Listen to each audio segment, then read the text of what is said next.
Welcome back to another episode of the BizMagic Podcast, your place for all things tech in your online business with some solid hits of general biz chat too.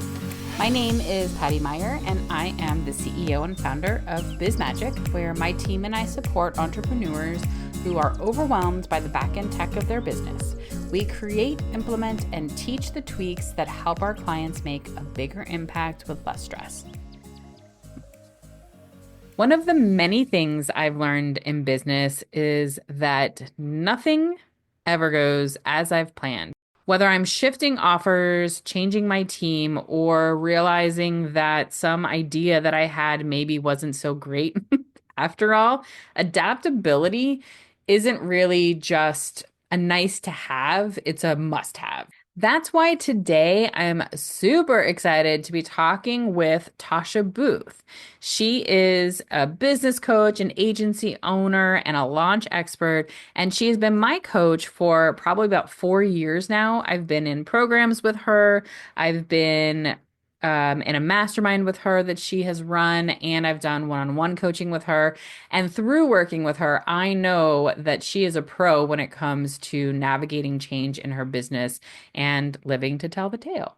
So today we're going to talk about how you know when it's time to make changes in your business, how to get yourself over the hump and the scaries of doing that, and how to be okay when changes maybe don't work the way that you hope them to. So if you've ever felt stuck, second guessed a big shift, or you just want to hear some real talk about business evolution, that's what we're going to do here today. But first, a little more about Tasha. Tasha Booth is a 7-figure launch management agency owner turned online business coach.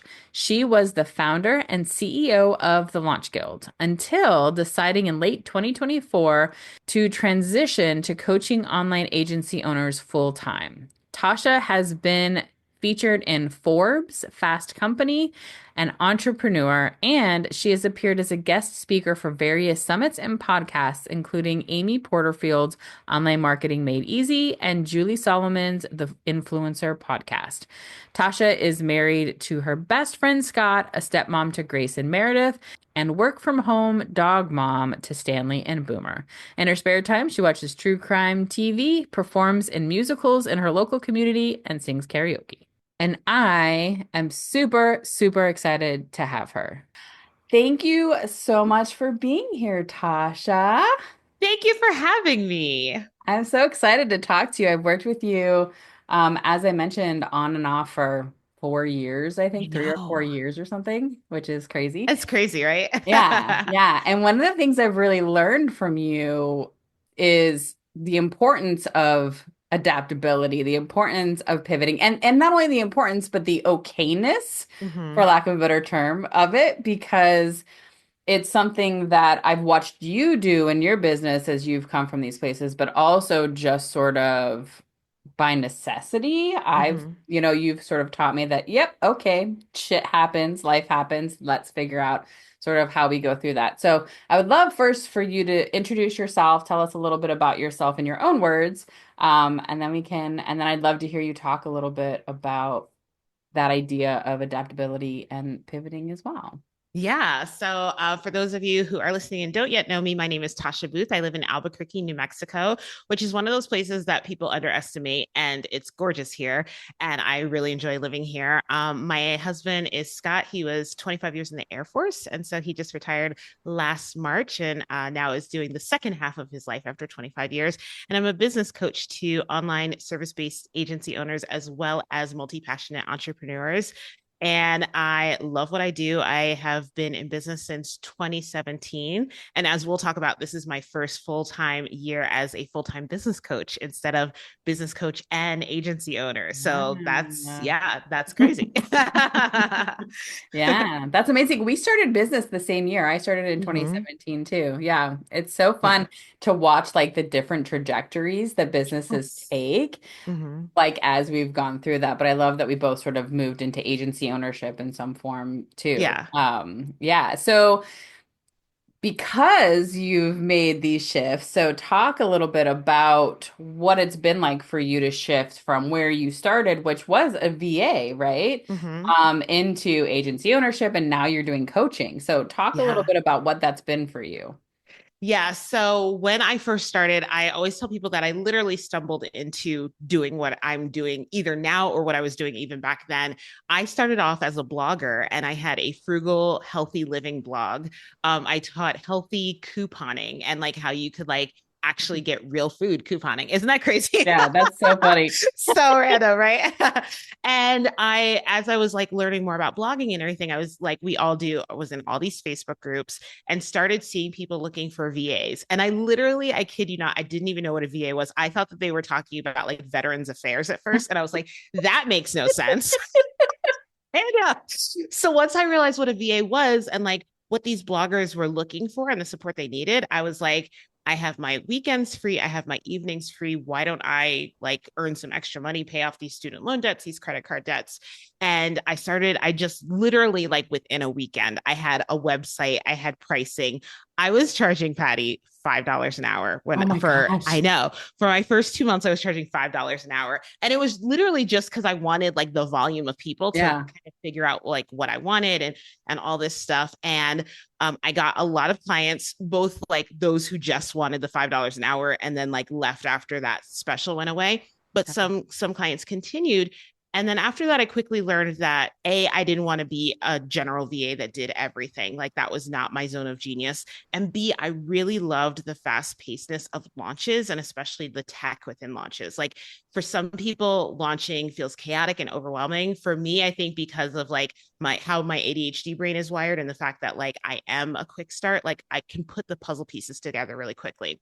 So started doing tech for some well-known coaches and everything, and then quickly realized like, oh, because I'm good at it and because I understand the strategy behind it, they kept asking me to do other things. So can you just like write this copy for these emails? And I was like, Mhm. no, I'm not a copywriter. I don't want to do that. Which then led me to starting my agency because I did want to be kind of your launch support in a box. So I found somebody who's great at copy. I found other tech VAs, other launch managers, and put that team together out of seeing like a need that Yeah. wasn't there in the industry, or at that time wasn't really there in the industry, especially for coaches who were launching all the time. They were constantly like having to find these people to fill these spaces instead of just having that team. Right. Yeah. Yeah. So did that for a long time, did that from like 2018 through 2024. And then it was kind of probably in the middle of 2023 when we started seeing shifts in the industry starting to happen in terms of how people were launching, what people were willing to pay for launches, all of those things. It was after kind of like the boom that happened during Yeah. COVID. And my team and I started having conversations about, how do we want to shift? How do we want to pivot? Like, do we want to turn back into a VA and OBM agency, which is where we started before we shifted into launches? Or do we want to turn into a chief marketing officer agency? We had options and I had the team that could fill all those roles for all those options. And one of the things that I think I do really well is I trust my gut. And Mhm. every single time like something was presented to us, I was like, that doesn't feel right. Like that doesn't feel like what I want to do. And so Mhm. on the other side of that, in the positive side of that, I had started a new membership about a year ago called Agency Alliance Membership for all types. So all types of agency owners, all walks of life in terms of how long they've been agency owners. And then at the same time, I was starting Expansive, which was my mastermind for agency owners, which you were in. And I had three programs for agency owners that Expansive, Thrive Mind, and then Agency Alliance, and was loving it. Like every time I hopped on a one-on-one coaching call or like a group coaching call or anything, I was just like, this is what I want to do more and more and more of. Mhm. And I had to like come to terms with the fact that like my gut was telling me that I wanted to lean more into coaching and less into launching. And that was hard at first, right? Yeah. Because so much of our identity is like surrounding who we are in our business and what we've Yeah. built. And one of the things that I never want to be is looked at as somebody who pivots too much, or is like just flighty or like that Yeah. kind of thing. Yeah. And I was worried that people wouldn't see me as like an authority in agency ownership even anymore if I didn't own an agency. So there was a lot of like mindset stuff to unpack. But yeah, that's basically the journey from way back in 2017 when I first started to now. Yeah, I love Yeah. that. And I think so, two things kind of came up while you were talking. So, one is, that idea of following your gut, right? Mm-hmm. So, have you always been in a position where you're like, cool, I think that this is how it feels. I'm going for it. Or, Yeah. did you have to learn over time to follow your gut and even hear it, right? Mm-hmm. And to hold space for it? Or what was that like for you? Because that's not an easy thing for a lot of people. Yeah, I have always been a person to follow my gut, and it has not always been easy. I think it's been I had to learn, I didn't have to learn to follow my gut. I had to learn to give myself permission to not care about what other people think about what I'm going to do. Mm, All right. yeah. So, one of the examples that I give pretty often is when I started. So, my husband Scott and I, we dated online, never met each other in person for 3 whole years, right? I And didn't then, know yeah, that. 3 years. Wow. We were long distance. He was in Albuquerque, I was in Pennsylvania. And then once we like met in person, I was like, this is definitely like my person, right? Like this is my partner in all things. And 4 months later, I drove across country, didn't know anybody else in Albuquerque, New Mexico, except for Scott, found this gorgeous apartment, all these things. And so my mother, of course, was like, what the heck? Like, you're insane. You're having a midlife crisis, like, like all these things. Right. But I was just like, this is what I know is like, this is my true north. This is what I know is right. And so I think that I've always done that, whether it's leaving other jobs or going, saying yes to opportunities that other people are just like, this is crazy. I've always been somebody to follow my gut. Yeah. Mhm. So when you've worked with people as a coach that struggle with that, what kind Mhm. of advice do you give people when it comes to being able to hear their Mhm. gut and actually potentially follow it? Yeah. So I think that it's different for people who don't intuitively hear their gut. Because for some people, like when I first started coaching, I would ask them, like, what does your gut say? And they'd be like, I don't know. Right. Yeah. What do you want? What do you want it to say? And I'm like, I can't tell you what, you know? So when a lot of times, I use Colby A terms a Yeah. lot for those of you who don't know, Colby A is just like a test, I guess you would say, but less about personality and more about like who you would be if you were allowed to Like be an your full assessment. self. An Yeah. assessment. Thank you. Yeah, I like that word. And so with Colby A, one of the numbers is high fact finder. So or fact finder. So you can be a higher fact finder, you can be a lower fact finder, you can be in the middle. And a lot of times when people aren't gut instinct kind of people, I find that they are higher fact finders. They always have a question about the question about the question. So with them, the way that I've learned to coach them is to ask them, okay, in order for you to take this next step, what needs to be true? What up to 3 things need to be true? So, in order for you to raise your prices, or in order for you to go in all in on this type of service, what needs to be true? And we create that list, and then it becomes when I check off these 3 things, even if I have additional questions or still feel kind of uncertain, I know that it's my responsibility and that I've committed to moving on to the next step.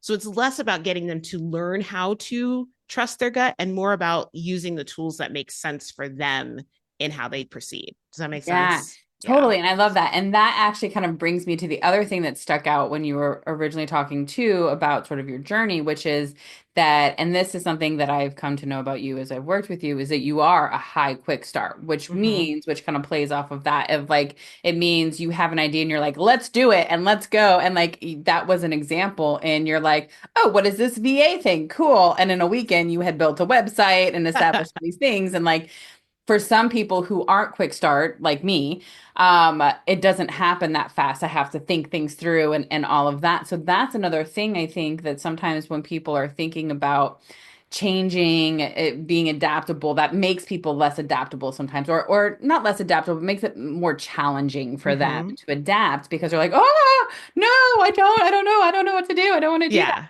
Yeah. And so that's a different aspect of it too, right? So it's like personalities that kind of play into this. And so like Yeah. how do you deal with people or what do you say to people who are in that space too who are not high quick starts. I imagine it's kind of similar of the sense of like, let's take small steps and like, how do Mhm. we start little to start Yeah. moving in that direction, right? Yeah, it's funny because one of my one-on-one coaching clients who she's coming into her second year of doing one-on-one coaching support with me.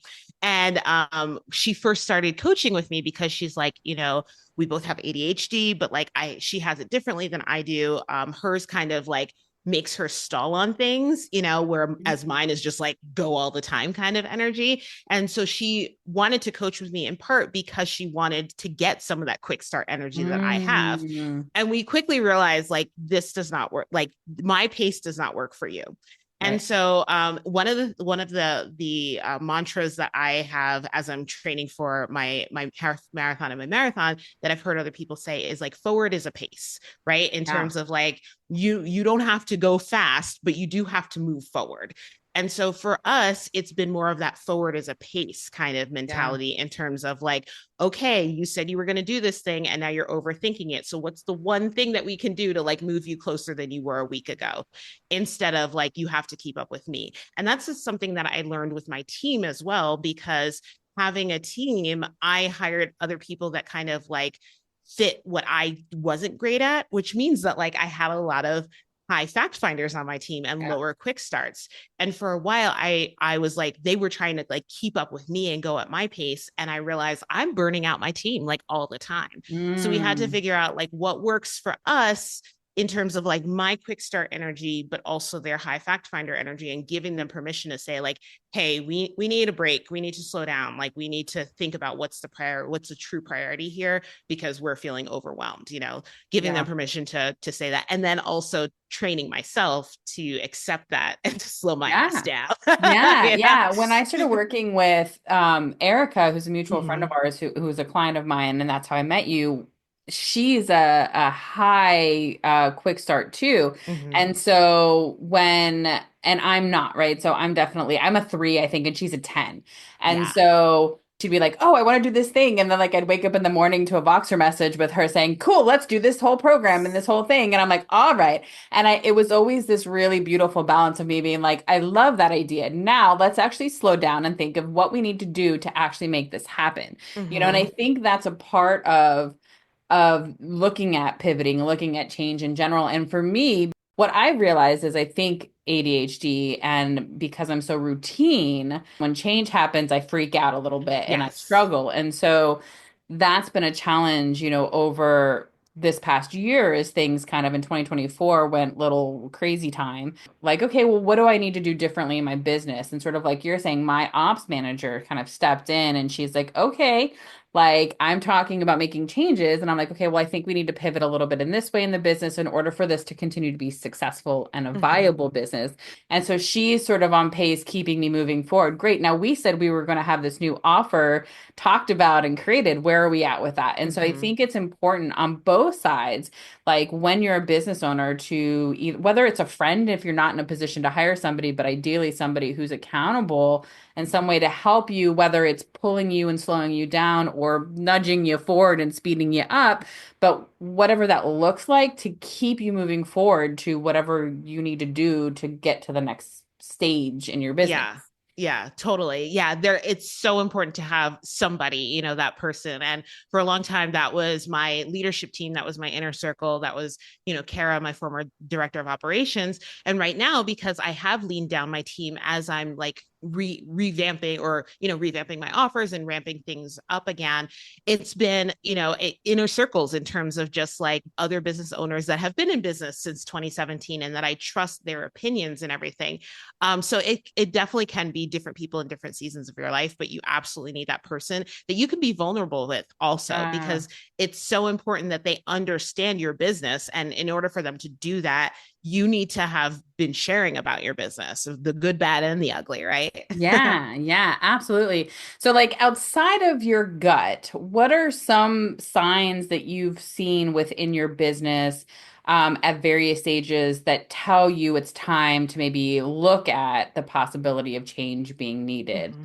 You know? Yeah, totally. I think the big two things are, or actually the three big things. Number one, revenue, of course. Like, is our revenue increasing? Is it staying the same? Is it decreasing?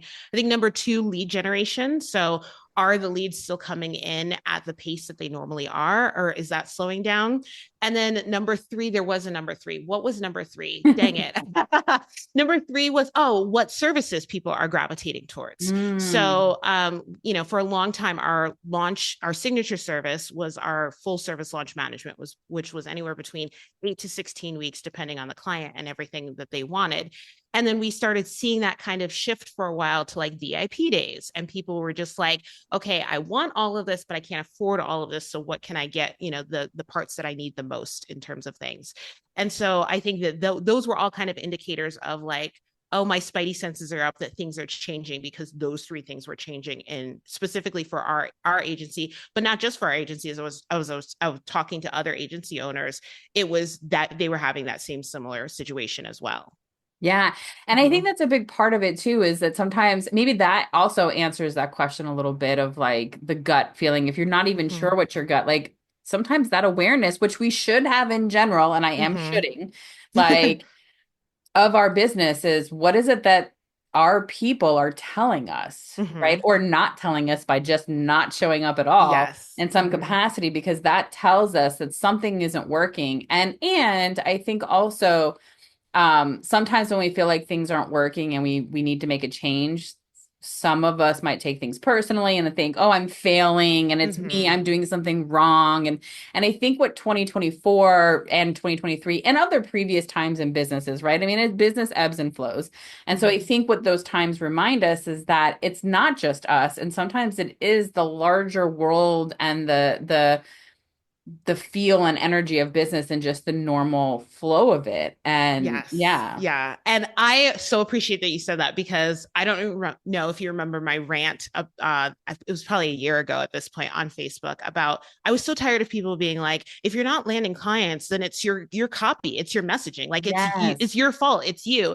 And first of all, like that just feels traumatic and terrible all the time. Like, oh, it's me. And I was in a mastermind all of last year, a peer led mastermind. And one of them said, something about like, well, yes, there are things that like we can tweak and improve in our business all the time. That is true. And we have to understand that we live and exist in a construct. Like we're Yeah. not just in a silo of like, if I do this for my business will improve. We have an economy that like I can't go and change the economy immediately. Like we have political things that I can't go and change. And so all of that we have to take into account when we're thinking of like, why is this working or why isn't this working? So much of it can just be because of everything, Yeah. gestures wildly around us. Right. Yeah. Totally. Yeah. Yeah. Yeah. And one of the things actually that you said that I have repeated and credited you for is that when I was sort of in the middle of, I ended 2023 at this sort of like gangbusters and like hit this great revenue point. And then as 2024 happened, I was like, oh boy, like that's not happening, and felt shame and felt like I was failing and all of this. And one of the things I learned from you was you said at some point in the year, like sometimes the goal is just to make it. And Mm-hmm. like just still being here and being in business is the goal. And that's Mm-hmm. okay too. Yeah. And like those are the moments where we have to kind of be kind to ourselves and say, okay, look, like maybe there's a change that's needed here. And also, I'm still successful because I'm here. I'm here. Yeah.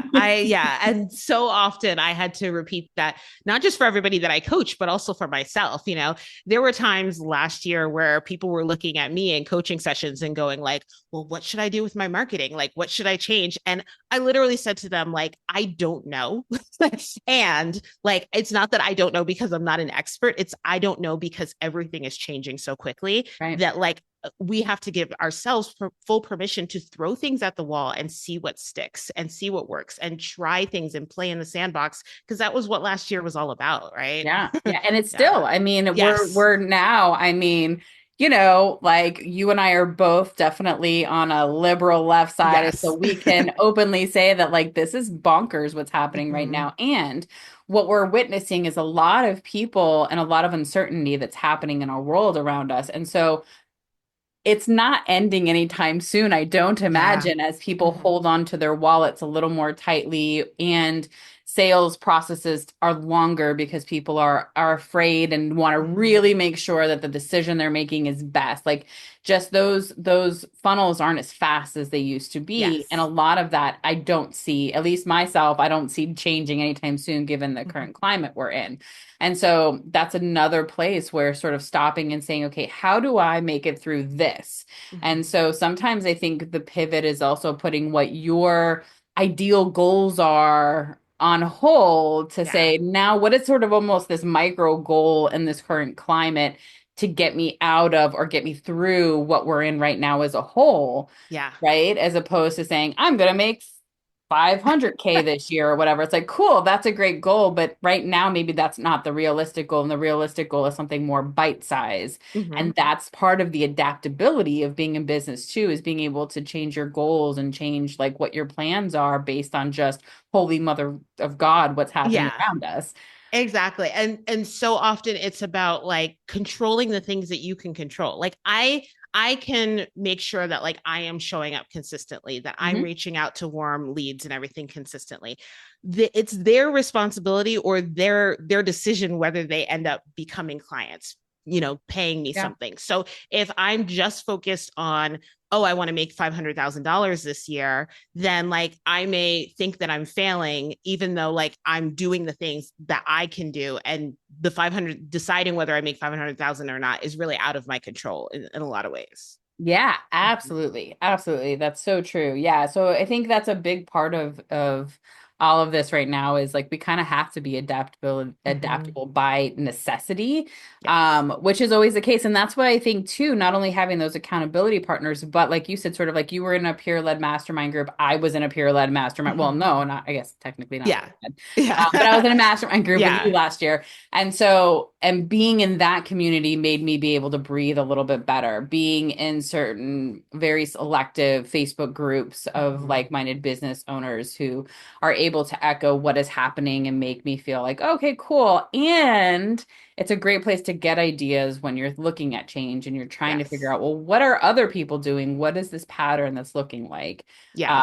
And all of that. So having that community, I think, as a whole is also really, really powerful. Yeah. I also want to say to that I think so often when we're not in our most successful times, it's so easy to just like shrink and go inward. And that is the time when we need more community. And that is the time Yeah. when we need to talk to more people and get more just like ideas or just confirmation also that it's not just us, because it's so easy to think that we're the only one. But I spent all of November doing 30 coffee chats in 30 days. And so many of those coffee chats were just raw and very vulnerable in terms of like, I thought it was just me. Like, like, thank you for Yeah. opening up the conversation and realizing like, nope, it's not, it's all of us. It's not just like, and it's, it's from people making $5,000 a month to people making $60,000 a month and Mhm. beyond and everything in between. Yeah.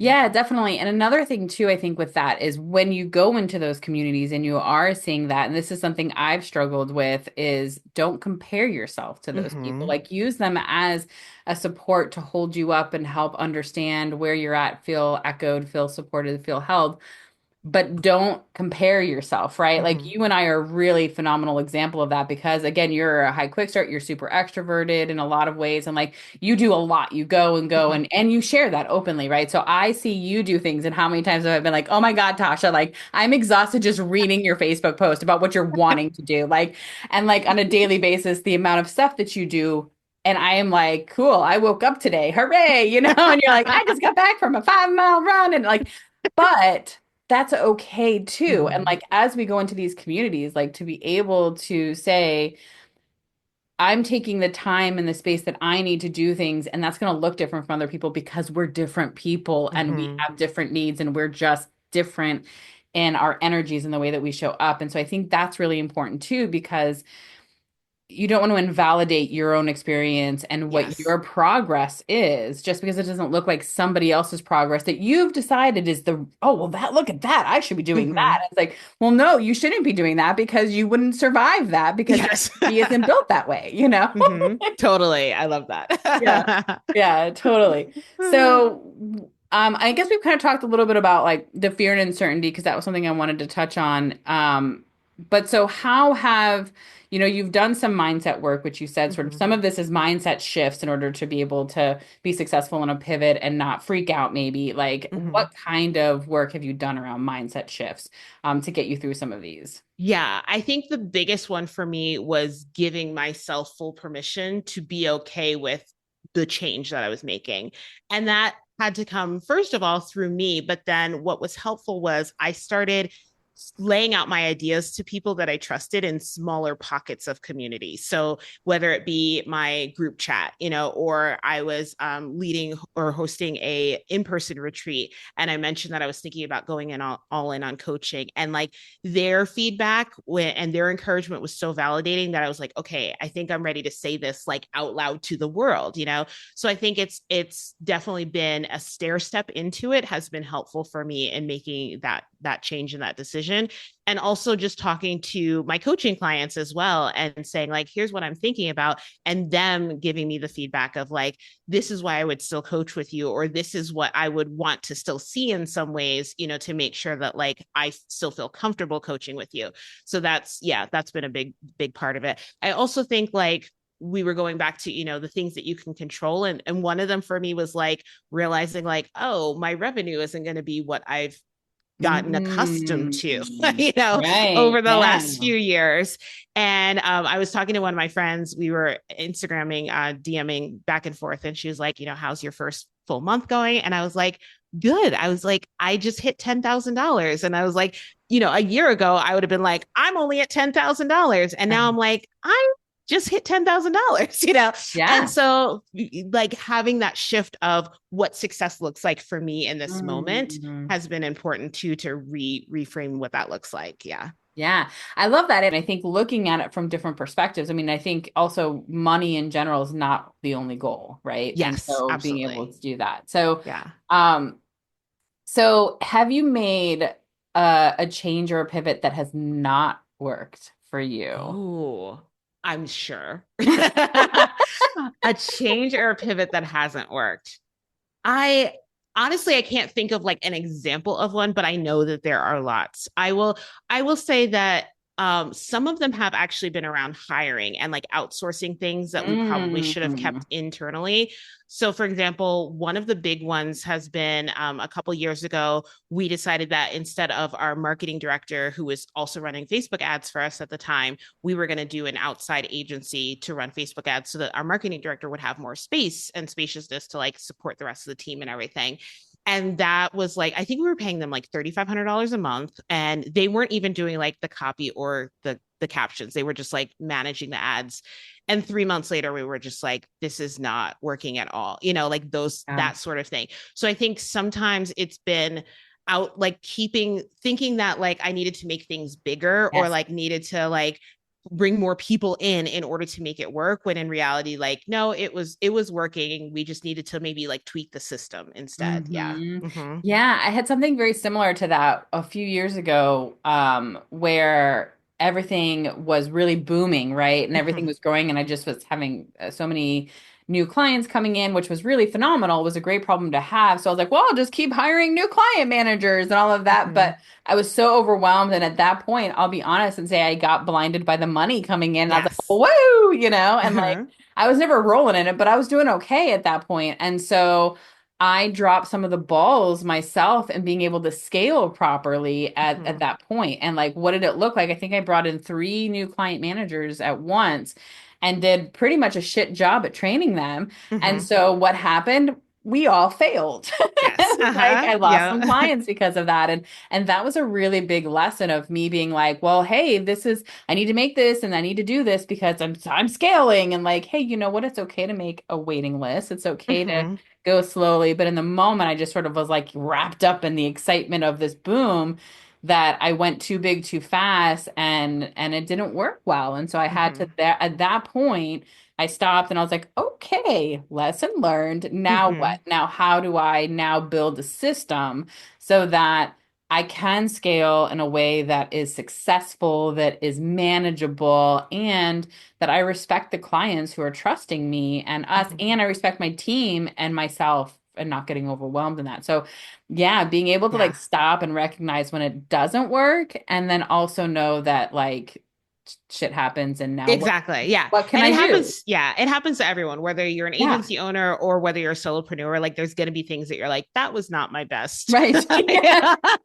Yeah. Yeah. And then Whoop. you learn from it. Yeah. You learn from it and you continue on. Yeah. And I think that's the key though to being successful is how much we're able to learn from the things that don't, Hmm. like the pivots, the changes that don't go well, that aren't successful, because Yes. that's how we grow the most is what we're able to, and this says a lot about us as people, right? Well, what we do in those moments of things kind of crashing and burning a little bit or not working is like, okay, do I shut down? Do I run away? Do I just go, whoa, well, I suck and this is over? Or do I go, okay, well, how can I reassess this? How can I try something different? Into the future and actually make it work. And that for Hmm. me, that change, what I learned there changed everything about the way I moved forward in my business as far as scaling. And it's been great since then. So I Hmm. almost needed that in order to get a reality check of what was happening and what was realistic in my business, I think at that point. Hmm. Yeah. Yeah. All right. Well, I am just wondering, do you have anything that we haven't said yet that you would offer as advice or anything to anybody who is maybe scared of pivoting or in the moment of thinking like there's a change that needs to come or struggles with adaptability, anything at all that you think? Yeah. I would say the biggest thing is just to like, you are going to be okay with whatever decision that you make. Like Yes. the world will keep turning, like you will be okay. I think that is often the hardest thing. Like we catastrophize things and think, that it's all going to end up awful, Yeah. but like regardless, you'll be okay. Yeah, I love it. That's awesome. Yeah. All right. And finally, because a tech nerd and I love all of that, is there any tool or tools in your business that you have used that you just love and maybe specifically that's helped you stay adaptable in your business in any way or that has grown Mm. and changed with you?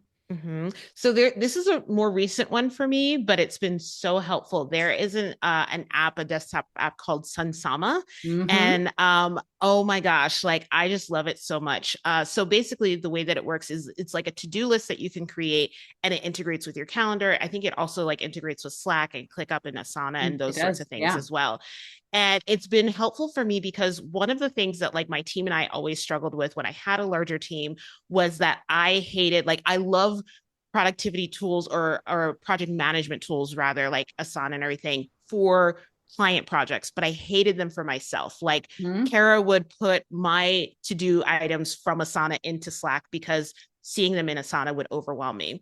So I always would either in my notes app or just on a post-it put my to-do list for the day, right? I do But that now I too. can, Yeah. yes, exactly. It just feels like more palatable, Yeah. right? And so Mhm. so with Sunsama, I can I can create the to-do list and then like add it to my calendar in terms of chunking it down of like, okay, I'm going to work on this specific task at this specific time.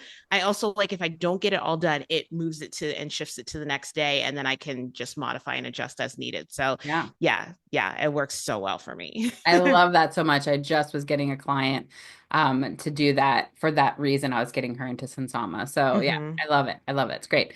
Um, all right. So where can people find you if they want to work with you or learn more about you? Or if you have anything going on that you want to share? Yeah, absolutely. So my website is tashabooth.com.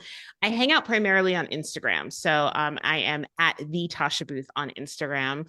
And yeah, one of the things that they can definitely like learn more about me through is it's a workbook, but I think of it as more of like a transformational workbook or a training because it's got videos and stuff to go along with it called Solopreneur to CEO. And it is what you have to think about in terms of the tangibles, but also the mindset. There's some affirmations in there as you're moving from a solopreneur to an agency CEO and what that change looks like.